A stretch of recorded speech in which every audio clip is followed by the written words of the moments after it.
ಅಕ್ಕಿಯೊಳಗನ್ನವನು ಮೊದಲಾರು ಕಂಡವರು ಅಕ್ಕರದ ಬರಹಕ್ಕೆ ಮೊದಲಿಗನದಾರು. ಲೆಕ್ಕವಿರಿಸಿಲ್ಲ ಜಗತನ್ನಾದಿ ಬಂಧುಗಳ ದಕ್ಕುವುದೇ ನಿನಗೆ ಜಸ ಮಂಕುತಿಮ್ಮ ಎಂಬ DVಜಿಯವರ ವಾಣಿಯನ್ನು ಸ್ಮರಿಸುತ್ತಾ, ಪ್ರೀತಿಯ ಮುದ್ದು ವಿದ್ಯಾರ್ಥಿನಿಯರೇ, ತಮಗೆಲ್ಲ ಆತ್ಮೀಯವಾದಂತಹ ಸ್ವಾಗತ. ವಿದ್ಯಾರ್ಥಿಗಳೇ, ಈಗ ಒಂದು ಹಾಡನ್ನು ಆಲಿಸಿ. ಈ ಹಾಡಿನಲ್ಲಿ ಯಾವ ಮೌಲ್ಯ ಇದೆ ಹೇಳ್ತೀರಾ? ಹಾಗಾದರೆ ಆಲಿಸಿ. ಆಗದು ಎಂದು ಕೈಲಾಗದು ಎಂದು ಕೈಕಟ್ಟಿ ಕುಳಿತರೆ, ಆಗದು ಎಂದು ಕೈಕಟ್ಟಿ ಕುಳಿತರೆ ಸಾಗದು ಕೆಲಸವು ಮುಂದೆ. ಮನಸೊಂದಿದ್ದರೆ ಮಾರ್ಗವು ಉಂಟು, ಕೆಚ್ಚದೆ ಇರಬೇಕೆಂದು ಆಗದು ಎಂದು ಕೈಕಟ್ಟಿ ಕುಳಿತರೆ. ಕಾವೇರಿಯನ್ನು ಹರಿಯಲು ಬಿಟ್ಟು ವಿಶ್ವೇಶ್ವರಯ್ಯ ಶ್ರಮ ಪಡದಿದ್ದರೆ, ಕನ್ನಂಬಾಡಿಯ ಕಟ್ಟದಿದ್ದರೆ.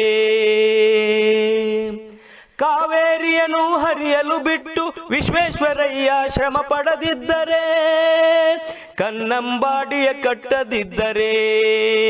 ಬಂಗಾರ ಬೆಳೆವ ಹೊನ್ನಾಡು, ಬಂಗಾರ ಬೆಳೆವ ಹೊನ್ನಾಡು ಆಗುತ್ತಿತ್ತೇ ಈ ನಾಡು, ಕನ್ನಡ ಸಿರಿನಾಡು. ಖಂಡಿತ, ಮನಸ್ಸಿದ್ದರೆ ಮಾರ್ಗ, ಅಸಾಧ್ಯವಾದುದು ಯಾವುದೂ ಇಲ್ಲ. ಒಂದು ಕಡೆಗೆ ಬರೆದಿದ್ರು ವಿದ್ಯಾರ್ಥಿಗಳೇ, ಅಸಾಧ್ಯವಾದುದನ್ನು ಇಲ್ಲಿ ಸಮಾಧಿ ಮಾಡಲಾಗಿದೆ ಅಂತ ಬರೆದಿದ್ರು. ಅಂದರೆ ಅಸಾಧ್ಯವಾದುದು ಯಾವುದೂ ಇಲ್ಲ ಅನ್ನುವಂಥ ಮಾತು ವಿದ್ಯಾರ್ಥಿಗಳೇ. ಈಗ ನಾವು ಗದ್ಯಪಾಠ ಭಾಗ್ಯಶಿಲ್ಪಿಗಳು ಅದರಲ್ಲಿ 2ನೇ ಭಾಗವಾದಂತಹ ಸರ್ ಎಂ ವಿಶ್ವೇಶ್ವರಯ್ಯನವರ ಕುರಿತು ನಾವು ಹಿಂದಿನ ಅವಧಿಯಲ್ಲಿ ಕಲಿತಾ ಇದ್ದೆವು. ಈಗ ಮುಂದುವರೆದ ಭಾಗವನ್ನು ಅಭ್ಯಾಸ ಮಾಡೋಣ ವಿದ್ಯಾರ್ಥಿಗಳೇ. ಕಳೆದ ಅವಧಿಯಲ್ಲಿ ಸರ್ ಎಂ ವಿಶ್ವೇಶ್ವರಯ್ಯನವರ ಬಗ್ಗೆ ನೆಹರು ಅವರ ಅಭಿಪ್ರಾಯ, ಅವರ ಪ್ರಾರಂಭಿಕ ಜೀವನ, ಶಿಕ್ಷಣ, ಅವರು ಇಂಜಿನಿಯರ್ ಆಗಿ ಸಲ್ಲಿಸಿದ ಸೇವೆಯನ್ನು ತಿಳಿದುಕೊಂಡಿರುವ ವಿದ್ಯಾರ್ಥಿಗಳೇ. ಈಗ ಮುಂದುವರಿದು ಭಾಗವನ್ನು ನೋಡೋಣ ವಿದ್ಯಾರ್ಥಿಗಳೇ. ಈಗ ಗದ್ಯ ವಾಚನ ವಿದ್ಯಾರ್ಥಿಗಳೇ, ನಾನು ಈಗ ಗದ್ಯ ವಾಚನವನ್ನು ಮಾಡ್ತೇನೆ. ತಾವುಗಳೆಲ್ಲ ಗಮನವಿಟ್ಟು ಆಲಿಸಬೇಕು ಮಕ್ಕಳೇ. ಮೈಸೂರು ಸಂಸ್ಥಾನದ ಮಹಾರಾಜರಾಗಿದ್ದ ನಾಲ್ವಡಿ ಕೃಷ್ಣರಾಜ ಒಡೆಯರು ವಿಶ್ವೇಶ್ವರಯ್ಯ ಅವರನ್ನು ದಿವಾನರನ್ನಾಗಿ ನೇಮಿಸುವ ಮೂಲಕ ಹೊಸ ಮನ್ವಂತರಕ್ಕೆ ಅಡಿಪಾಯ ಹಾಕಿದರು. ಆಡಳಿತದಲ್ಲಿ ಹೊಸ ಮಾದರಿಯನ್ನು ಅನುಷ್ಠಾನಗೊಳಿಸಿ ಕಚೇರಿಯ ಕೆಲಸ ಕಾರ್ಯಗಳಲ್ಲಿ ಸುಧಾರಣೆ ತಂದರು. ಅಷ್ಟೇ ಅಲ್ಲದೆ ದಕ್ಷತೆ ಮತ್ತು ಪ್ರಾಮಾಣಿಕತೆಗೆ ಒತ್ತು ನೀಡಿದರು. ಸಂಸ್ಥಾನದಲ್ಲಿ ಸ್ಥಳೀಯ ಮಟ್ಟದಲ್ಲಿ ಕೇಂದ್ರೀಕೃತವಾಗಿದ್ದ ನ್ಯಾಯಾಂಗ ಮತ್ತು ಕಾರ್ಯಾಂಗಗಳ ಅಧಿಕಾರವನ್ನು ಪ್ರತ್ಯೇಕಗೊಳಿಸಿದರು. ಗಾಂಧೀಜಿ ಅವರು ಮೈಸೂರಿನ ಆಡಳಿತ ರೀತಿಯನ್ನು ಮುಕ್ತಕಂಠದಿಂದ ಹೊಗಳಿದರು. ಇದರಿಂದ ಮೈಸೂರು ಮಾದರಿ ಎಂಬ ಹೊಸ ಆಡಳಿತ ಮಾದರಿ ಜನ್ಮ ತಾಳಿತು. ವಿಶ್ವೇಶ್ವರಯ್ಯ ಅವರು ಆಧುನಿಕ ಶಿಕ್ಷಣವೇ ಎಲ್ಲ ಸಮಸ್ಯೆಗಳಿಗೂ ಪರಮೋಚ್ಚ ಪರಿಹಾರವೆಂದು ನಂಬಿದ್ದರು. ಶಿಕ್ಷಣವು ಸಂಜೀವಿನಿ ಎಂಬುದನ್ನು ಅರಿತಿದ್ದ ಅವರು ಶಿಕ್ಷಣದ ವಿವಿಧ ಯೋಜನೆಗಳನ್ನು ರೂಪಿಸಿದರು. ಅದಕ್ಕಾಗಿ 1913ರಲ್ಲಿ ಪ್ರಾಥಮಿಕ ಶಿಕ್ಷಣ ನಿಬಂಧನೆಯನ್ನು ಜಾರಿಗೆ ತಂದರು. ಪ್ರೌಢ ಶಿಕ್ಷಣ ಶಾಲೆಗಳು ಮದ್ರಾಸ್ ವಿಶ್ವವಿದ್ಯಾನಿಲಯದ ನಿಯಂತ್ರಣಕ್ಕೆ ಒಳಪಟ್ಟಿದ್ದವು. ಇದನ್ನು ಬದಲಿಸಿ ಸಂಸ್ಥಾನವೇ ಪ್ರತ್ಯೇಕವಾದ ಪ್ರೌಢ ಶಿಕ್ಷಣದ ಅಂತಿಮ ಪರೀಕ್ಷೆ ನಡೆಸುವ ಯೋಜನೆಯನ್ನು ಆರ್ಥಿಕ ಪರಿಷತ್ತಿನ ಮೂಲಕ ರೂಪುಗೊಳಿಸಿದರು. ಮೈಸೂರು ವಿಶ್ವವಿದ್ಯಾನಿಲಯದ ಸ್ಥಾಪನೆ ಇವರ ದೂರದೃಷ್ಟಿಯ ಮತ್ತೊಂದು ಫಲಶ್ರುತಿ. ಶಿಕ್ಷಣಕ್ಕಾಗಿ ಶಿಕ್ಷಣವಿರಬೇಕು, ಅದು ಕೆಲವೇ ಜನರ ಸ್ವತ್ತಾಗದೆ ಪ್ರಗತಿಪರ ರಾಜ್ಯದಲ್ಲಿ ಎಲ್ಲರ ಆಜನ್ಮ ಸಿದ್ಧ ಹಕ್ಕಾಗಬೇಕು ಎಂಬುದನ್ನು ಮನಗಂಡ ಇವರು ತಾಂತ್ರಿಕ ಮತ್ತು ವೃತ್ತಿಪರ ಶಿಕ್ಷಣಕ್ಕೆ ಆದ್ಯತೆ ನೀಡಿದರು. ಇದಕ್ಕಾಗಿಯೇ ಬೆಂಗಳೂರಿನಲ್ಲಿ ಮೆಕ್ಯಾನಿಕಲ್ ಎಂಜಿನಿಯರಿಂಗ್ ಶಾಲೆ, ಮೈಸೂರಿನಲ್ಲಿ ಚಾಮರಾಜೇಂದ್ರ ತಾಂತ್ರಿಕ ಸಂಸ್ಥೆಗಳನ್ನು ಪ್ರಾರಂಭಿಸಿದರು. ಏಕೀಕೃತ ಕರ್ನಾಟಕದ ರಚನೆ ಮತ್ತು ಕನ್ನಡ ಭಾಷೆ ಹಾಗೂ ಸಾಹಿತ್ಯಗಳ ಬಗ್ಗೆ ಸಾರ್ವಜನಿಕರಲ್ಲಿ ಉಂಟಾಗಿದ್ದ ಒಲವನ್ನು ಮನಗಂಡು ಕನ್ನಡ ಸಾಹಿತ್ಯ ಪರಿಷತ್ತನ್ನು ಸ್ಥಾಪಿಸಿದ್ದು ಇವರ ಕಾಲದ ಮತ್ತೊಂದು ಮಹತ್ವದ ಸಾಧನೆ. ವಿಶ್ವೇಶ್ವರಯ್ಯ ಅವರು ಕೈಗಾರಿಕೆಗೆ ಅಗ್ರ ಪ್ರಾಶಸ್ತ್ಯ ನೀಡಿದ್ದರು. ಕೈಗಾರಿಕೀಕರಣ ಇಲ್ಲವೇ ಅವನತಿ ಎಂಬ ಘೋಷಣೆ ಮಾಡಿದರು. ಭದ್ರಾವತಿಯ ಕಬ್ಬಿಣ ಮತ್ತು ಉಕ್ಕು ಕಾರ್ಖಾನೆಯನ್ನು ಸ್ಥಾಪಿಸುವುದು ಅವರ ದೊಡ್ಡ ಗುರಿಯಾಗಿತ್ತು. ಇದಲ್ಲದೆ ಹೆಂಚಿನ ಕಾರ್ಖಾನೆ, ಮೂಳೆ ಮತ್ತು ಗೊಬ್ಬರ ತಯಾರಿಕಾ ಸ್ಥಾವರ, ಸಕ್ಕರೆ ಕಾರ್ಖಾನೆ, ಔಷಧಿ ತಯಾರಿಕಾ ಘಟಕ, ಗಂಧದ ಎಣ್ಣೆ, ಬೆಂಕಿ ಕಡ್ಡಿ ಹಾಗೂ ಕಾಗದದ ಕಾರ್ಖಾನೆಗಳು ಸ್ಥಾಪಿತವಾದವು. ಸೋಪು ಹಾಗೂ ಲೋಹ ತಯಾರಿಕೆ, ಕಲೆ ಮತ್ತು ಕರಕುಶಲ ಡಿಪೋ, ಕೃಷ್ಣರಾಜೇಂದ್ರ ಬಟ್ಟೆ ಗಿರಣಿ, ಕಾಗದದ ತಿರುಳು, ರಟ್ಟು, ಪೆನ್ಸಿಲ್, ಬೆಂಕಿ ಕಡ್ಡಿ ಮತ್ತು ಪೀಠೋಪಕರಣಗಳ ತಯಾರಿಕಾ ಘಟಕಗಳು, ಹೀಗೆ ನೂರಾರು ಕೈಗಾರಿಕೆಗಳು ಪ್ರಾರಂಭಗೊಂಡವು. ಇಲ್ಲಿ ಕೆಲವು ಶಬ್ದಗಳು ಬಂದಿದ್ದಾವೆ. ಆ ಶಬ್ದಗಳ ಅರ್ಥವನ್ನು ತಿಳಿದುಕೊಳ್ಳೋಣ. ಮೊದಲನೇದು ಮನ್ವಂತರ, ಪರಿವರ್ತನೆಯ ಕಾಲ, ಹೊಸ ಯುಗ ಅಂತ ಅರ್ಥ. ಸಂಜೀವಿನಿ, ಪರಮೌಷಧ, ಅಮೃತ, ಸಿದ್ಧರಸ ಅಂತ ಹೇಳಿ ಇದಕ್ಕೆ ಅರ್ಥ ಮಕ್ಕಳೇ. ನಿಬಂಧನೆ, ನಿಯಮ, ವಿಧಿ, ಕಾನೂನು, ಗೊತ್ತಿದೆ ತಮಗೆಲ್ಲ. ತಾಂತ್ರಿಕ, ತಂತ್ರಜ್ಞಾನಕ್ಕೆ ಸಂಬಂಧಿಸಿದ. ಗೊಮ್ಮಟ ವ್ಯಕ್ತಿತ್ವ, ನೋಡಿ ಗೊಮ್ಮಟ ಅಂದರೆ ಅರ್ಥ ಆಗುತ್ತೆ, ಉನ್ನತ ವ್ಯಕ್ತಿತ್ವ. ಗಿರಣಿ, ಹತ್ತಿಯನ್ನು ಬಿಡಿಸುವ, ನೂಲು ಮಾಡುವ, ಧಾನ್ಯ ಬಿಡಿಸುವ ಯಂತ್ರ ಮತ್ತು ಇಂತಹ ಯಂತ್ರಗಳಿಂದ ಕೂಡಿದ ಕಟ್ಟಡ, ಮಿಲ್ ಅಂಥೇಳಿ ಕರೀತಾರೆ ಮಕ್ಕಳೇ. ಹಾಗೆ ಕೇಳಿದ್ರಲ್ಲ, ಒಂದು ಅನ್ವಯಿಕ ಚಟುವಟಿಕೆ. ನೋಡಿ, ಮಾದರಿಯಂತೆ ಈ ಕೆಳಗಿನ ಶಬ್ದಗಳನ್ನು ನಿಮ್ಮ ಸ್ವಂತ ವಾಕ್ಯದಲ್ಲಿ ಬಳಸಿರಿ. ನಾನು ಇಲ್ಲೊಂದು ತಮಗೆ ಉದಾಹರಣೆಯಾಗಿ ಬರೆದಿದ್ದೇನೆ. ಹೊಸ ಶಿಕ್ಷಣ ನೀತಿಯು ಶಿಕ್ಷಣ ರಂಗದಲ್ಲಿ ಮನ್ವಂತರಕ್ಕೆ ಕಾರಣವಾಗುವುದು. ಹಾಗೆ ತಾವುಗಳೆಲ್ಲ ಉಳಿದ ಶಬ್ದಗಳನ್ನು ನಿಮ್ಮ ಸ್ವಂತ ವಾಕ್ಯದಲ್ಲಿ ಬಳಸಿರಿ.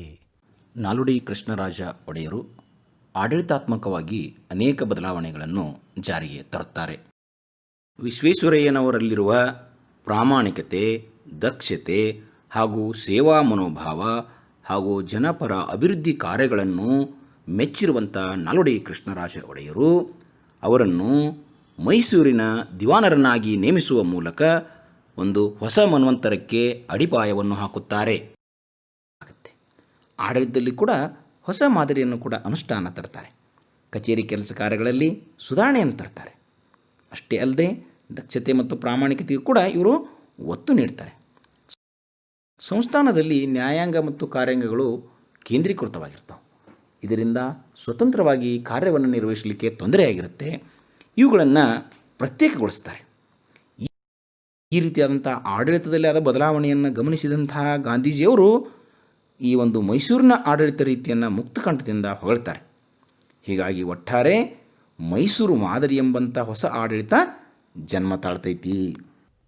ಶಿಕ್ಷಣವು ಸಂಜೀವಿನಿ ಮತ್ತು ಎಲ್ಲ ಸಮಸ್ಯೆಗಳಿಗೂ ಪರಿಹಾರ ಅಂತ ತಿಳ್ಕೊಂಡು ಎಂ ವಿಶ್ವೇಶ್ವರಯ್ಯನವರು ಅರಿತಿರ್ತಾರೆ. ಹಾಗಾಗಿ ಅವರು ಆಧುನಿಕ ಶಿಕ್ಷಣವೇ ಎಲ್ಲ ಸಮಸ್ಯೆಗಳಿಗೂ ಪರಮೋಚ್ಚ ಪರಿಹಾರ ಎಂದು ನಂಬಿದ್ದರು. ಅವರು ಶಿಕ್ಷಣದಲ್ಲಿ ಅನೇಕ ಬದಲಾವಣೆಗಳನ್ನು ತರ್ತಾರೆ.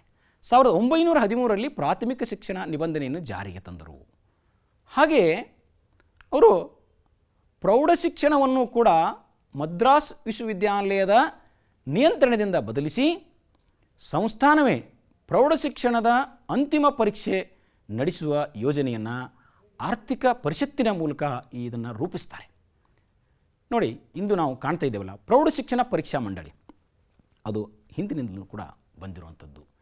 ಹೀಗಾಗಿ ಶಿಕ್ಷಣ ಎಲ್ಲ ಸಮಸ್ಯೆಗಳಿಗೂ ನಮಗೆ ಪರಿಹಾರವನ್ನು ನೀಡಬಲ್ಲುದನ್ನೋದನ್ನು ಅವರು ಅರಿತಿದ್ದರು. ಶಿಕ್ಷಣದಲ್ಲಿ ಅನೇಕ ಬದಲಾವಣೆಗಳನ್ನು, ಹೊಸ ನಿಯಮಗಳನ್ನು ಜಾರಿಗೆ ತರ್ತಾರೆ.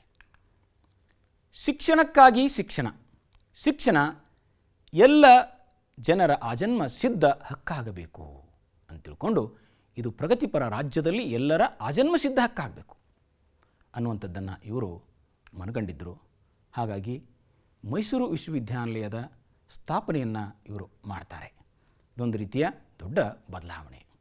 ಹಾಗೆ ಇವರು ತಾಂತ್ರಿಕ ಮತ್ತು ವೃತ್ತಿಪರ ಶಿಕ್ಷಣಕ್ಕೂ ಕೂಡ ಆದ್ಯತೆ ನೀಡಿ ಅಲ್ಲಿ ಬೆಂಗಳೂರಿನಲ್ಲಿ ಮೆಕ್ಯಾನಿಕಲ್ ಇಂಜಿನಿಯರಿಂಗ್ ಶಾಲೆ ಹಾಗೆ ಮೈಸೂರಿನಲ್ಲಿ ಚಾಮರಾಜೇಂದ್ರ ಶಿಕ್ಷಣ ಸಂಸ್ಥೆಯನ್ನು ಕೂಡ, ತಾಂತ್ರಿಕ ಸಂಸ್ಥೆಯನ್ನು ಕೂಡ ಪ್ರಾರಂಭ ಮಾಡ್ತಾರೆ.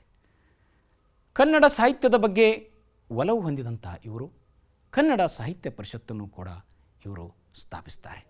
ಹೀಗೆ ಶಿಕ್ಷಣ ಎಲ್ಲರ ಹಕ್ಕಾಗಬೇಕು. ಇದು ಕೇವಲ ಕೆಲವೇ ಜನರ ಸ್ವತ್ತಾಗಬಾರ್ದು. ಯಾಕಂತಂದರೆ ಶಿಕ್ಷಣ ಹಿಂದೆ ಕೇವಲ ರಾಜಕುಮಾರರಿಗೆ ಮತ್ತು ಉನ್ನತ ವರ್ಗದವರಿಗೆ ಮಾತ್ರ ಮೀಸಲಾಗಿತ್ತು. ಇದನ್ನು ಹೋಗಲಾಡಿಸಿ ಎಲ್ಲರಿಗೂ ಸಿಗುವಂಥ ಆಗಬೇಕು ಅನ್ನುವಂಥ ಉದ್ದೇಶವನ್ನು ಇಟ್ಕೊಂಡು ಇವರು ಶಿಕ್ಷಣದಲ್ಲಿ ಅನೇಕ ಬದಲಾವಣೆಗಳನ್ನು ತಂದರು. ಮುಖ್ಯವಾಗಿ ಒಂದು ತಾಂತ್ರಿಕ ವೃತ್ತಿಪರ ಶಿಕ್ಷಣ ಇರ್ಬೋದು. ಇವೆಲ್ಲವುಗಳು ಏನಪ್ಪ ಅಂತಂದರೆ ಅನೇಕ ಬದಲಾವಣೆಗಳು ಇವರು ತಂದಿರುವಂಥವುಗಳು. ಈಗ ಒಂದು ಚಟುವಟಿಕೆ ತಮಗೆ, ಕೈಗಾರಿಕೀಕರಣ ಇಲ್ಲವೇ ಅವನತಿ. ನೋಡಿ, ವಿಶ್ವೇಶ್ವರಯ್ಯನವರು ಸ್ಥಾಪಿಸಿದ ಕೈಗಾರಿಕೆಗಳನ್ನು ಪಟ್ಟಿ ಮಾಡಿರಿ. ನೋಡಿರಿ ವಿದ್ಯಾರ್ಥಿಗಳೇ, ಕೈಗಾರಿಕೀಕರಣ ಇಲ್ಲವೇ ಅವನತಿ ಅಂತ ಹೇಳಿದರು.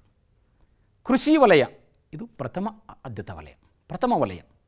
ನಂತರ ದ್ವಿತೀಯ ವಲಯ ಕೈಗಾರಿಕಾ ವಲಯ. ಆದ್ದರಿಂದ ಕೈಗಾರಿಕೆಗಳು ಅಭಿವೃದ್ಧಿ ಆಗಬೇಕು. ಆದ್ದರಿಂದ ಇವರು ಕೈಗಾರಿಕಾ ಕ್ರಾಂತಿಯ ಹರಿಕಾರರು ಅಂಥೇಳಿ ಅನಿಸ್ಕೊತಾರೆ. ಕೈಗಾರಿಕೀಕರಣ ಇಲ್ಲವೇ ಅವನತಿ ಅಂಥೇಳಿ ಘೋಷಣೆಯನ್ನು ಮಾಡ್ತಾರೆ. ಹಾಗಾದರೆ ತಾವು ಪಟ್ಟಿ ಮಾಡ್ತಿರಲ್ಲ ವಿದ್ಯಾರ್ಥಿಗಳೇ, ಪುಸ್ತಕದಲ್ಲಿದೆ, ಮಾಡಿ. ಹಾಗಾದರೆ ನೋಡಿ, ವಿಶ್ವೇಶ್ವರಯ್ಯನವರು ಭದ್ರಾವತಿಯ ಕಬ್ಬಿಣ ಮತ್ತು ಉಕ್ಕು ಕಾರ್ಖಾನೆಯನ್ನು ಸ್ಥಾಪಿಸಲಿಕ್ಕೆ ಮಾಡಿದರು. ಹೆಂಚಿನ ಕಾರ್ಖಾನೆ, ಮೂಳೆ ಮತ್ತು ಗೊಬ್ಬರ ತಯಾರಿಕಾ ಘಟಕ, ಸಕ್ಕರೆ ಕಾರ್ಖಾನೆ, ಹಾಗೆ ಔಷಧಿ ತಯಾರಿಕಾ ಘಟಕ ಮತ್ತು ಗಂಧದ ಎಣ್ಣೆ ಕೈಗಾರಿಕೆ, ಬೆಂಕಿ ಕಡ್ಡೆ ಕಾರ್ಖಾನೆ, ಕಾಗದದ ಕಾರ್ಖಾನೆ, ಹಾಗೆ ಮೈಸೂರು ಸೋಪು, ನಿಮ್ಗೆ ಗೊತ್ತಿದೆ, ಸೋಪು ಕಾರ್ಖಾನೆ, ವಿಶ್ವದಾದ್ಯಂತ ಪ್ರಸಿದ್ಧಿಯನ್ನು ಪಡೆದಂಥ ಸೋಪು ಮೈಸೂರು ಸ್ಯಾಂಡಲ್, ಲೋಹ ತಯಾರಿಕೆ, ಹಾಗೆ ಕಲೆ ಹಾಗೂ ಕರಕುಶಲ ಡಿಪೋ, ಕಲೆ ಮತ್ತು ಕರಕುಶಲ ಡಿಪೋ, ಕೃಷ್ಣರಾಜೇಂದ್ರ ಬಟ್ಟೆ ಗಿರಣಿ, ಕಾಗದದ ತಿರುಳು, ರಟ್ಟು, ಪೆನ್ಸಿಲ್, ಪೀಠೋಪಕರಣಗಳ ತಯಾರಿಕಾ ಘಟಕ ಇವೆಲ್ಲವನ್ನು ಸ್ಥಾಪನೆ ಮಾಡ್ತಾರೆ. ಅಂದರೆ ಕೃಷಿಯ ವಲಯದ ಮೇಲಿನ ಒತ್ತಡವನ್ನು ಕಡಿಮೆ ಮಾಡೋದಕ್ಕೋಸ್ಕರ ಇವರು ಕೈಗಾರಿಕೀಕರಣ ಇಲ್ಲವೇ ಅವನತಿ ಅಂತ ಹೇಳ್ತಾರೆ. ಹಾಗೆ ನೂರಾರು ಕೈಗಾರಿಕೆಗಳನ್ನು ಸ್ಥಾಪನೆ ಮಾಡ್ತಾರೆ. ಅದಕ್ಕೋಸ್ಕರ ಇವರಿಗೆ ನಾವು ಕೈಗಾರಿಕೆಗಳ ಕ್ರಾಂತಿಯ ಹರಿಕಾರ ಅಂತ ಕರಿಬೋದು ಮಕ್ಕಳೇ. ವಿದ್ಯಾರ್ಥಿಗಳೇ, ಈಗ ಮತ್ತೆ ಗದ್ಯ ವಾಚನ ಮಾಡ್ತೇನೆ, ತಾವು ಗಮನಿಸಬೇಕು. ರಾಜ್ಯದ ಆರ್ಥಿಕ ಚಟುವಟಿಕೆಗಳಿಗೆ ಭದ್ರ ಬುನಾದಿ ಹಾಕುವ ಉದ್ದೇಶದಿಂದ ಹಣಕಾಸು ನೀತಿಯಲ್ಲಿ ಮಾರ್ಪಾಡು ಮಾಡಿದರು. ಇದಕ್ಕಾಗಿ 1913ರಲ್ಲಿ ಮೈಸೂರು ಬ್ಯಾಂಕನ್ನು ಸ್ಥಾಪಿಸಿದರು. ಅನಂತರ ಉಳಿತಾಯ ಬ್ಯಾಂಕ್ಗಳು ಅಸ್ತಿತ್ವಕ್ಕೆ ಬಂದವು.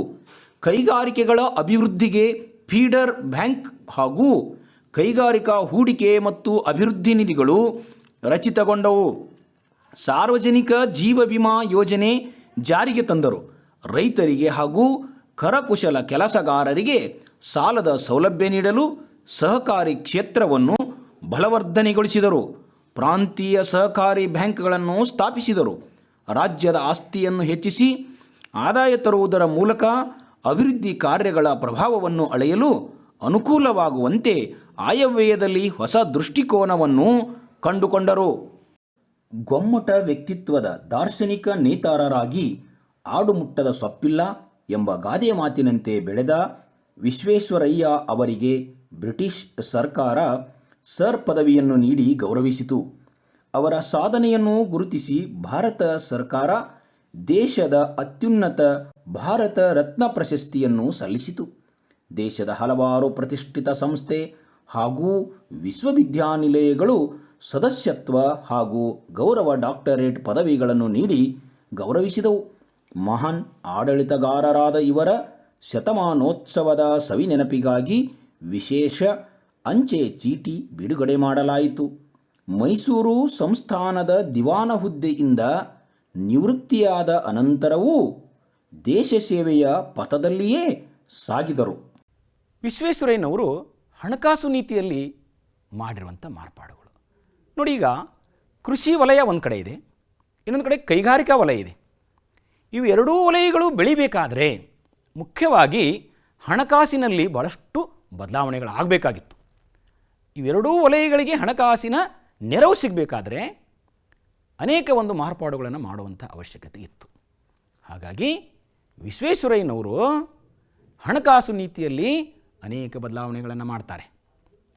ಯಾಕಂತಂದರೆ ಒಂದು ರಾಜ್ಯಕ್ಕೆ ಹಣಕಾಸಿನ ಒಂದು ಸಂಪತ್ತು ಬೇಕಾಗತ್ತೆ, ಹಣಕಾಸಿನ ನೆರವು ಬೇಕಾಗತ್ತೆ, ಅಥವಾ ರಾಜ್ಯದ ಆಸ್ತಿಯನ್ನು ಹೆಚ್ಚಿಸಬೇಕಾಗತ್ತೆ. ಆ ಕಾರಣಕ್ಕಾಗಿ ವಿಶ್ವೇಶ್ವರಯ್ಯನವರು ಹಲವಾರು ಬದಲಾವಣೆಗಳನ್ನು ಜಾರಿಗೆ ತರ್ತಾರೆ. ಮೊದಲನೇದಾಗಿ 1913ರಲ್ಲಿ ಮೈಸೂರು ಬ್ಯಾಂಕನ್ನು ಸ್ಥಾಪಿಸ್ತಾರೆ. ಕಾಣಿಸ್ತದೆ ಚಿತ್ರದಲ್ಲಿ ತಮಗೆ. ಮೈಸೂರು ಬ್ಯಾಂಕನ್ನು ಸ್ಥಾಪನೆ ಮಾಡ್ತಾರೆ. ಇದು ಇತ್ತೀಚೆಗೆ ಸ್ಟೇಟ್ ಬ್ಯಾಂಕ್ ಆಫ್ ಇಂಡಿಯಾದಲ್ಲಿ ವಿಲೀನಗೊಂಡಿರುವುದನ್ನು ನಾವು ನೋಡ್ತೇವೆ. ಉಳಿತಾಯ ಬ್ಯಾಂಕುಗಳು ಅಸ್ತಿತ್ವಕ್ಕೆ ಬರ್ತವೆ. ಹಾಗೆ ಇವರು ಕೈಗಾರಿಕೆಗಳ ಅಭಿವೃದ್ಧಿಗೆ ಫೀಡರ್ ಬ್ಯಾಂಕ್ ಅನ್ನು ಕೂಡ ಸ್ಥಾಪನೆ ಮಾಡ್ತಾರೆ. ಕೈಗಾರಿಕಾ ಹೂಡಿಕೆ ಮತ್ತು ಅಭಿವೃದ್ಧಿ ನಿಧಿ ಸ್ಥಾಪನೆ ಮಾಡ್ತಾರೆ. ಸಾರ್ವಜನಿಕರಿಗೆ ಜೀವ ವಿಮಾ ಯೋಜನೆ ಜಾರಿ ಮಾಡ್ತಾರೆ. ಹಾಗೆ ರೈತರಿಗೆ ಮತ್ತು ಕರಕುಶಲ ಕೆಲಸಗಾರರಿಗೆ ಸಾಲ ಸೌಲಭ್ಯಕ್ಕಾಗಿ ಸಹಕಾರಿ ಕ್ಷೇತ್ರವನ್ನು ಅಭಿವೃದ್ಧಿ ಮಾಡ್ತಾರೆ. ಪ್ರಾಂತೀಯ ಸಹಕಾರಿ ಬ್ಯಾಂಕುಗಳನ್ನು ಸ್ಥಾಪನೆ ಮಾಡ್ತಾರೆ. ಅಭಿವೃದ್ಧಿ ಕಾರ್ಯಗಳ ಪ್ರಭಾವವನ್ನು ಅಳೆಯಲು ಆಯವ್ಯಯದಲ್ಲಿ ಹೊಸ ದೃಷ್ಟಿಕೋನವನ್ನು ಕೂಡ ಇವರು ಜಾರಿಗೆ ತರ್ತಾರೆ. ಹೀಗೆ ಹಣದ ಸಂಗ್ರಹ ಆಗುತ್ತೆ. ಸಂಗ್ರಹವಾದಂಥ ಹಣವನ್ನು ಕೃಷಿ ಕ್ಷೇತ್ರಕ್ಕೂ ಹಾಗೂ ಕೈಗಾರಿಕಾ ಕ್ಷೇತ್ರಕ್ಕೂ ಅದನ್ನು ಬಳಸ್ಕೊಳ್ಳಿಕ್ಕಾಗತ್ತೆ. ಬ್ಯಾಂಕುಗಳು ಅದನ್ನು ಸಂಗ್ರಹಿಸಿ ಕ್ರೆಡಿಟ್ ಕ್ರಿಯೇಷನ್ ಅಂತ ನಾವು ಅಂತೀವಲ್ಲ, ಅದನ್ನು ಪತ್ತು ನಿರ್ಮಾಣವನ್ನು ಮಾಡಿ ವಿವಿಧ ಅಭಿವೃದ್ಧಿ ಕಾರ್ಯಗಳಿಗೆ ಬಳಸ್ಕೊಳ್ಳಿಕ್ಕೆ ಅನುಕೂಲ ಆಗುತ್ತೆ ಅನ್ನುವಂಥ ಒಂದು ಮುಂದಾಲೋಚನೆಯನ್ನು ಸರ್ ಎಂ ವಿಶ್ವೇಶ್ವರಯ್ಯನವರು ಹೊಂದಿದ್ದರು.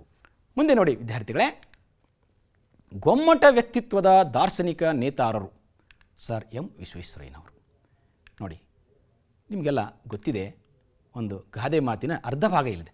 ಆಡು ಮುಟ್ಟದ ಸೊಪ್ಪಿಲ್ಲ ಎಂಬ ಗಾದೆ ಮಾತಿನಂತೆ ಬೆಳೆದ. ಇವರಿಗೆ ಅನೇಕ ಗೌರವ ಮತ್ತು ಪ್ರಶಸ್ತಿಗಳು ಬಂದವು. ನೋಡಿ ವಿದ್ಯಾರ್ಥಿಗಳು, ಆಡು ಏನು ಮಾಡುತ್ತೆ? ಎಲ್ಲ ಬಗೆಯ ಸೊಪ್ಪನ್ನು ತಿನ್ನುತ್ತೆ. ಎಲ್ಲ ಒಳ್ಳೆಯ ಕೆಲಸಗಳನ್ನು ಮಾಡಿದ್ದಾರೆ. ಯಾವ ರೀತಿ ಆಡು ಮುಟ್ಟದ ಸೊಪ್ಪಿಲ್ಲವೋ ಹಾಗೆ ಸರ್ ಎಂ ವಿಶ್ವೇಶ್ವರಯ್ಯನವರು ಮಾಡಲಾರದ ಯಾವುದೇ ಒಳ್ಳೆಯ ಕೆಲಸಗಳು ಉಳಿದಿಲ್ಲ. ಅಂದರೆ ಎಲ್ಲ ಒಳ್ಳೆಯ ಕೆಲಸಗಳನ್ನು ಇವರು ಮಾಡಿದ್ದಾರೆ ಅನ್ನುವ ರೀತಿಯಲ್ಲಿ ಇವರು ಬೆಳೆದರು. ನೋಡಿ ವಿದ್ಯಾರ್ಥಿಗಳೇ, ಸರ್ ಎಂ ವಿಶ್ವೇಶ್ವರಯ್ಯನವರ ಜೀವನವನ್ನು ತಾವು ವಿಚಾರ ಮಾಡಿದರೆ, ತಮ್ಮ ಬಾಲ್ಯವನ್ನು ಅತ್ಯಂತ ಕಷ್ಟಮಯ ಜೀವನದಲ್ಲಿ ಕಳೆದರು. ಅಲ್ಲಿಯೂ ಕೂಡ ಒಂದು ಪುಟಿಯುವ ಚೈತನ್ಯದಿಂದ ಹಂತವಾಗಿ ಮೇಲೆ ಬರ್ತಾ ಒಬ್ಬ ಸಾಮಾನ್ಯ ಬಡ ಕುಟುಂಬದಿಂದ ಬಂದಂಥ ಒಬ್ಬ ಸರ್ ಎಂ ವಿಶ್ವೇಶ್ವರಯ್ಯನವರು ತಮ್ಮ ಶಿಕ್ಷಣದ ಶಕ್ತಿಯಿಂದ ಮೇಲೆ ಬರ್ತಾ ಮೊದಲು ಸಹಾಯಕ ಇಂಜಿನಿಯರ್ ಆಗಿ, ನಂತರ ಮುಖ್ಯ ಇಂಜಿನಿಯರ್ ಆಗಿ, ಆಮೇಲೆ ಮೈಸೂರಿನ ದಿವಾನರಾಗಿ ಕಾರ್ಯವನ್ನು ನಿರ್ವಹಿಸ್ತಾರೆ. ಅಂತಂದರೆ ಎಂಥ ಒಂದು ಅದ್ಭುತವಾದಂಥ ಇವರ ಶಕ್ತಿ ಇರಬಹುದು ವಿಚಾರ ಮಾಡಿ. ಕನ್ನಂಬಾಡಿ ಅಣೆಕಟ್ಟನ್ನು ನಿರ್ಮಾಣ ಮಾಡ್ತಾರೆ. ಹಾಗೆ ಅದಕ್ಕೂ ಮುಂಚೆ ಹೈದರಾಬಾದ್ನಲ್ಲಿ ಉಂಟಾದಂಥ ಒಂದು ಪ್ರವಾಹವನ್ನು ತಡೆಗಟ್ಟಲಿಕ್ಕೆ ಪ್ರಯತ್ನ ಮಾಡ್ತಾರೆ. ಅದಕ್ಕೂ ಮುಂಚೆ ಮುಂಬೈ ಪ್ರಾಂತ್ಯದಲ್ಲಿ ಕೂಡ ಇವರು ಅನೇಕ ಅಭಿವೃದ್ಧಿ ಕೆಲಸಗಳನ್ನು ಮಾಡಿರ್ತಾರೆ. ಅನೇಕ ಕೈಗಾರಿಕೆಗಳನ್ನು ಸ್ಥಾಪನೆ ಮಾಡ್ತಾರೆ. ಮತ್ತು ಆರ್ಥಿಕ ಕ್ಷೇತ್ರದಲ್ಲಿ ಕೂಡ ಅನೇಕ ಬದಲಾವಣೆಗಳನ್ನು ಮಾಡ್ತಾರೆ. ದಕ್ಷ ಆಡಳಿತಗಾರರಾಗಿರ್ತಾರೆ. ಯಂತ್ರ ಋಷಿ ಅಂತ ಇವ್ರನ್ನ ಕರೀತಾರೆ. ಯಂತ್ರ ಋಷಿ, ಆಧುನಿಕ ಭಾರತದ ನಿರ್ಮಾತೃ, ಕಾಯಕ ಯೋಗಿ, ಕೈಗಾರಿಕಾ ಕ್ರಾಂತಿಯ ಹರಿಕಾರ. ನೋಡಿ, ಹೀಗೆ ಬಸವಣ್ಣನವರು ಹೇಳಿದಂತೆ ಕಾಯಕವೇ ಕೈಲಾಸ ಎಂಬ ಒಂದು ಮಾತನ್ನು ಅಕ್ಷರಶಃ ಇವರು ಅನುಸರಿಸಿ ಪಾಲಿಸಿ ತಮ್ಮ ಜೀವನವನ್ನು ಸಾರ್ಥಕ ಮಾಡಿಕೊಂಡಂಥ ಒಬ್ಬ ದೊಡ್ಡ ವ್ಯಕ್ತಿ, ಗೊಮ್ಮಟ ವ್ಯಕ್ತಿತ್ವದ ದಾರ್ಶನಿಕ ನೇತಾರರು ಇವರು. ಖಂಡಿತವಾಗಿ ಕೂಡ ಮಕ್ಕಳೇ, ಇಂಥ ಒಂದು ವ್ಯಕ್ತಿತ್ವವನ್ನು ನಾವು ಬೆಳೆಸ್ಕೊಳ್ಳಿಕ್ಕೆ ಪ್ರಯತ್ನ ಮಾಡಬೇಕು. ಖಂಡಿತ ಗೊಮ್ಮಟ ವ್ಯಕ್ತಿತ್ವದ ದಾರ್ಶನಿಕ ನೇತಾರರಿಗೆ ಅನೇಕ ಪ್ರಶಸ್ತಿಗಳು ಮತ್ತು ಗೌರವಗಳು ಹುಡುಕಿಕೊಂಡು ಬರ್ತವೆ.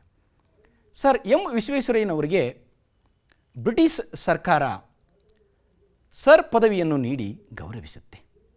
ಹಾಗೆ ಇವರಿಗೆ ಪ್ರತಿಷ್ಠಿತ ಸಂಸ್ಥೆ ಹಾಗೂ ವಿಶ್ವವಿದ್ಯಾನಿಲಯಗಳು ಸದಸ್ಯತ್ವ ಮತ್ತು ಗೌರವ ಡಾಕ್ಟರೇಟನ್ನು ಕೂಡ ನೀಡಿ ಗೌರವಿಸ್ತವೆ. ಭಾರತ ಸರ್ಕಾರದ ಅತ್ಯಂತ ಶ್ರೇಷ್ಠ ನಾಗರಿಕ ಪ್ರಶಸ್ತಿಯಾದಂಥ ಭಾರತ ರತ್ನ ಪ್ರಶಸ್ತಿಯನ್ನು ಕೂಡ 1955ರಲ್ಲಿ ಸಲ್ಲಿಸಿ ಅವರಿಗೆ ಗೌರವವನ್ನು ನೀಡುತ್ತೆ. ಅಂತಹ ಒಂದು ಶ್ರೇಷ್ಠವಾದಂಥ ಪ್ರಶಸ್ತಿಯನ್ನು ಇವರು ಪಡಿತಾರೆ. ವಿಶ್ವೇಶ್ವರಯ್ಯನವರಿಗೆ 100 ವರ್ಷ ತುಂಬಿದಂತಹ ಸಂದರ್ಭದಲ್ಲಿ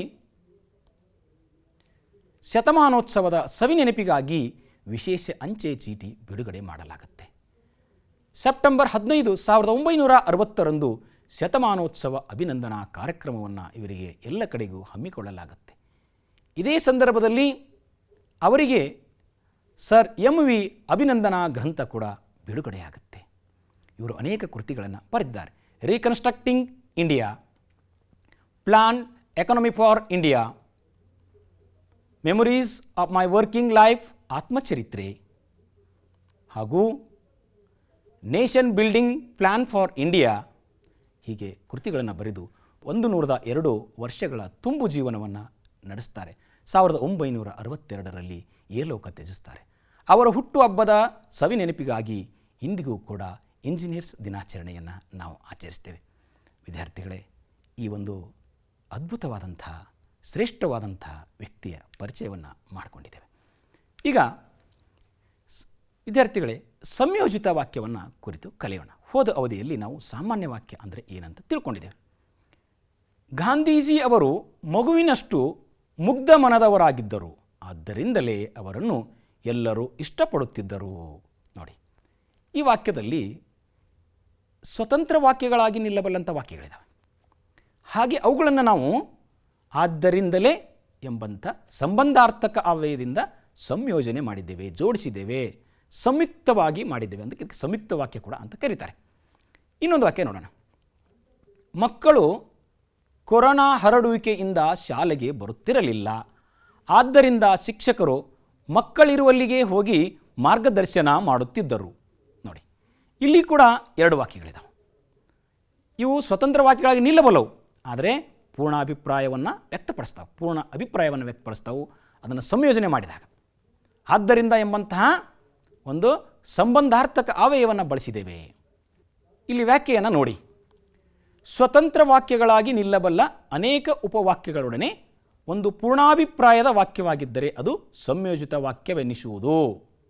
ನೋಡಿ, ಅರ್ಧ ವಿರಾಮ ಚಿಹ್ನೆ ಬಳಸಲಾಗುತ್ತೆ. ಸಾಮಾನ್ಯವಾಗಿ ಆಗ, ಆದ್ದರಿಂದ ಎಂಬವುಗಳಿಂದ ವಾಕ್ಯ ಸಂಯೋಜನೆಗೊಂಡಿರುತ್ತದೆ. ಆದ್ದರಿಂದ, ಆದರೆ, ಆದುದರಿಂದ, ಹಾಗಾದರೆ, ಮತ್ತು, ಅಥವಾ ಎಂಬವು ಸಂಬಂಧಾರ್ಥಕ ಅವ್ಯಯಗಳಾಗಿದ್ದಾವೆ. ನಿಮಗೆಲ್ಲ ಗೊತ್ತಿದೆ. ಎಲ್ಲವನ್ನೂ ನೀವು ಬಳಸೋದಿಲ್ಲ, ಕೆಲವೊಂದನ್ನು ಮಾತ್ರ ಇಲ್ಲಿ ಬಳಸ್ತಾರೆ. ಸಂಯೋಜಿತ ವಾಕ್ಯಕ್ಕೆ ಉದಾಹರಣೆ: ಕೊರೋನಾ ವೈರಸ್ಸು ಎಲ್ಲ ಕಡೆ ಸಾಂಕ್ರಾಮಿಕವಾಗಿ ಹಬ್ಬುತ್ತಿತ್ತು. ಜನರು ಕೊರೋನಾ ವೈರಸ್ದಿಂದ ಭಯಭೀತರಾಗುತ್ತಿದ್ದರು, ಆದ್ದರಿಂದ ಎಲ್ಲರೂ ಮನೆಯಲ್ಲಿಯೇ ಇರುತ್ತಿದ್ದರು. ನೋಡಿ, ಇಲ್ಲಿ ಆದ್ದರಿಂದ ಬಳಸಿದ್ದೇವೆ. ಶ್ರೀರಾಮನ ಅಶ್ವಮೇಧ ಯಾಗದ ಕುದುರೆಯು ವಾಲ್ಮೀಕಿಗಳ ಪುಣ್ಯಾಶ್ರಮವನ್ನು ಹೊಕ್ಕಿತು. ಆಗ ಆ ತೋಟದ ಕಾವಲು ಮಾಡುತ್ತಿದ್ದ ಲವನು ಅದನ್ನು ಕಟ್ಟಿ ಹಾಕಿದನು. ಆದ್ದರಿಂದ ಲವನನ್ನು ಕುದುರೆಯ ಕಾವಲಿನ ಭಟರು ಹಿಡಿದುಕೊಂಡು ಹೋದರು. ಇಲ್ಲಿ ಕೂಡ ನೋಡಿ, ಆಗ, ಆದ್ದರಿಂದ ಅಂತ ಬಳಸಿದ್ದೇವೆ. ಇನ್ನೊಂದು ಮಿಶ್ರ ವಾಕ್ಯ. ವಿದ್ಯಾರ್ಥಿಗಳಿಗೆ ಉತ್ತಮ ಭವಿಷ್ಯವಿದೆ ಎಂದು ಮುಖ್ಯೋಪಾಧ್ಯಾಯರು ಶಿಕ್ಷಕರ ಸಭೆಯಲ್ಲಿ ತಿಳಿಸಿದರು. ಇನ್ನೊಂದು ವಾಕ್ಯ: ಏನಾದರೂ ಮಾಡಿ ಭಾರತದಲ್ಲಿ ಮೋಟಾರು ಕಾರ್ಖಾನೆಯನ್ನು ಸ್ಥಾಪಿಸಲು ವಿಶ್ವೇಶ್ವರಯ್ಯನವರು ನಿರ್ಧರಿಸಿದರಾದರೂ ಅವರ ನಿರ್ಧಾರಕ್ಕೆ ಬ್ರಿಟಿಷ್ ಸರ್ಕಾರದ ಅಪ್ಪಣೆ ದೊರೆಯಲಿಲ್ಲವೆಂಬ ವಿಷಯ ತಿಳಿದಾಗ ಬಹುವಾಗಿ ಮರಗಿದರು. ಇಲ್ಲಿ ನೋಡಿ ವಿದ್ಯಾರ್ಥಿಗಳೇ, ಒಂದು ಪ್ರಧಾನ ವಾಕ್ಯವಾಗಿದ್ದು ಬೇರೆ ಒಂದೋ ಇಲ್ಲವೇ ಅದಕ್ಕಿಂತ ಹೆಚ್ಚಿನದೋ ಆದ ಅಧೀನ ವಾಕ್ಯಗಳು ಬಂದಿರುತ್ತವೆ.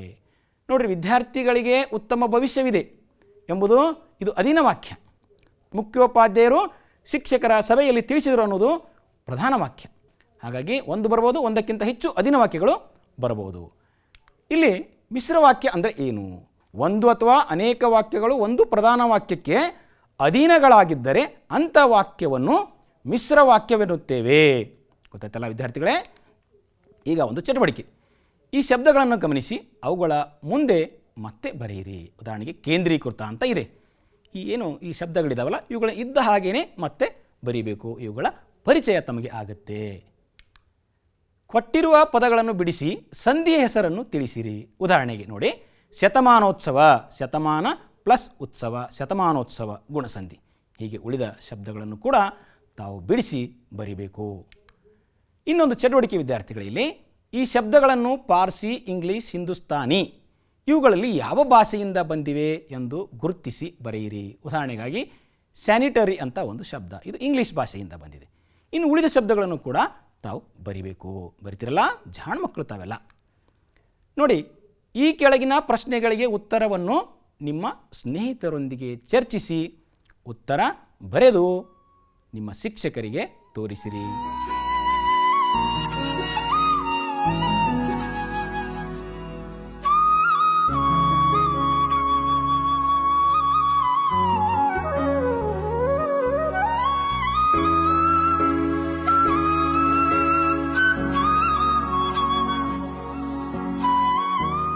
ವಿದ್ಯಾರ್ಥಿಗಳೇ, ಇಲ್ಲಿವರೆಗೆ ತಾವೆಲ್ಲ ಪಾಠವನ್ನು ಕೇಳಿದಿರಿ. ಈ ಪಾಠದಿಂದ ನಿಮ್ಮ ಜೀವನದಲ್ಲಿ ಯಾವ ಮೌಲ್ಯವನ್ನು ಅಳವಡಿಸ್ಕೊತೀರಿ? ಖಂಡಿತ ತಾವು ಜಾಣ ಮಕ್ಕಳಿದ್ರೆ ಹೇಳ್ತಿರಲ್ಲ, ಹಾಗೆ ಪರಿಶ್ರಮ, ನಿಷ್ಠೆ, ಸಾಧಿಸುವ ಛಲ, ನಾಯಕತ್ವ, ವೈಜ್ಞಾನಿಕ ವಿಚಾರ, ವಾಸ್ತವ ಚಿಂತನೆ, ಸೇವಾ ಮನೋಭಾವ, ಹೊಣೆಗಾರಿಕೆ, ಆದರ್ಶ ಜೀವನ ಮೊದಲಾದ ಮೌಲ್ಯಗಳನ್ನು ನಾವು ಅಳವಡಿಸ್ಕೋಬೇಕು ಅಂತ ಹೇಳ್ತಿರಲ್ಲ, ತಾವು ಅಳವಡಿಸ್ಕೊಳ್ಳಿ. ಪರೋಪಕಾರಾರ್ಥಂ ಇದಂ ಶರೀರಂ ಎಂಬ ರೀತಿಯಲ್ಲಿ ನಾವು ಬದುಕಬೇಕು. ಕರುನಾಡ ಬೆಳಕೆ ಸರ್ ಎಂ ವಿಶ್ವೇಶ್ವರಯ್ಯ, ಇಂದಿಗೂ ಈ ಜಗಕ್ಕೆ ನೀವೊಂದೇ ಆಶ್ಚರ್ಯ. ಒಂದೇ ಜನ್ಮದಲ್ಲಿ ನೀವು ಗೈದ ಕಾರ್ಯ ನಮ್ಮಲ್ಲೂ ಮೂಡಿಸಲಿ ಧೈರ್ಯ ಸ್ಥೈರ್ಯ ಎಂದನ ಗುಣವಂತೇಶ್ವರ. ಶ್ರೀ ನಾರಾಯಣ ಶಾಸ್ತ್ರಿಗಳು, ಚುಟುಕು ಕವಿಗಳು, ಇವ್ರ ಬಗ್ಗೆ ಬಹಳ ಸೊಗಸಾಗಿ ಹೇಳಿದ್ದಾರೆ. ಹಾಗಾದರೆ ಈ ಮೌಲ್ಯವನ್ನು ನಮ್ಮ ಜೀವನದಲ್ಲಿ ಅಳವಡಿಸ್ಕೊತೀರಾ ಅನ್ಕೊತೇನೆ. ಈಗ ರಸಪ್ರಶ್ನೆ ವಿದ್ಯಾರ್ಥಿಗಳೇ. ಪ್ರಶ್ನೆ 1, ಕೈಗಾರಿಕೀಕರಣ ಇಲ್ಲವೇ ಅವನತಿ ಎಂದು ಹೇಳಿದವರು? A C Rangacharlu, B sir M Visvesvaraya, C Nehru, D Gandhiji. ಸರಿಯಾದ ಉತ್ತರ ಹೇಳ್ತಾ ಇದ್ದಾರೆ ವಿದ್ಯಾರ್ಥಿಗಳು, ಹೇಳಿ. Sir M Visvesvaraya. ಪ್ರಶ್ನೆ 2, ವಿಶ್ವೇಶ್ವರಯ್ಯನವರ ಆತ್ಮಚರಿತ್ರೆ? A nation building plan for India, B planned economy for India, C reconstructing India, D memories of my working life. ಸರಿಯಾದ ಉತ್ತರ D memories of my working life. ಪ್ರಶ್ನೆ 3, ಮನ್ವಂತರ ಎಂದರೆ? ಎ ಬದಲಾವಣೆಯ ಕಾಲ, ಬಿ ಅಂತರ, ಸಿ ಮನಸ್ಸು, ಡಿ ಬದಲಾಗದ ಕಾಲ. ಸರಿಯಾದ ಉತ್ತರ ಬದಲಾವಣೆಯ ಕಾಲ. ಪ್ರಶ್ನೆ 4, ಶತಮಾನೋತ್ಸವ ಎಂಬುದು ಈ ಸಂಧಿಗೆ ಉದಾಹರಣೆಯಾಗಿದೆ? ಎ ಲೋಪಸಂಧಿ, ಬಿ ಆಗಮಸಂಧಿ, ಸಿ ಗುಣಸಂಧಿ, ಡಿ ಸವರ್ಣ ದೀರ್ಘ ಸಂಧಿ. ಸರಿಯಾದ ಉತ್ತರ ಗುಣಸಂಧಿ. ತಾವೆಲ್ಲ ಜಾಣ ಮಕ್ಕಳು ಉತ್ತರಿಸ್ತಾ ಇದ್ದೀರಾ. ಪ್ರಶ್ನೆ 5, ಭಾರತ ಸರ್ಕಾರವು ವಿಶ್ವೇಶ್ವರಯ್ಯನವರಿಗೆ ಸಲ್ಲಿಸಿದ ಅತ್ಯುನ್ನತ ಪ್ರಶಸ್ತಿ? A sir, B Padma Bhushan, C Padma Shri, D Bharat Ratna. ಹಾಗಾದರೆ ಸರಿಯಾದ ಉತ್ತರ ಯಾವುದು?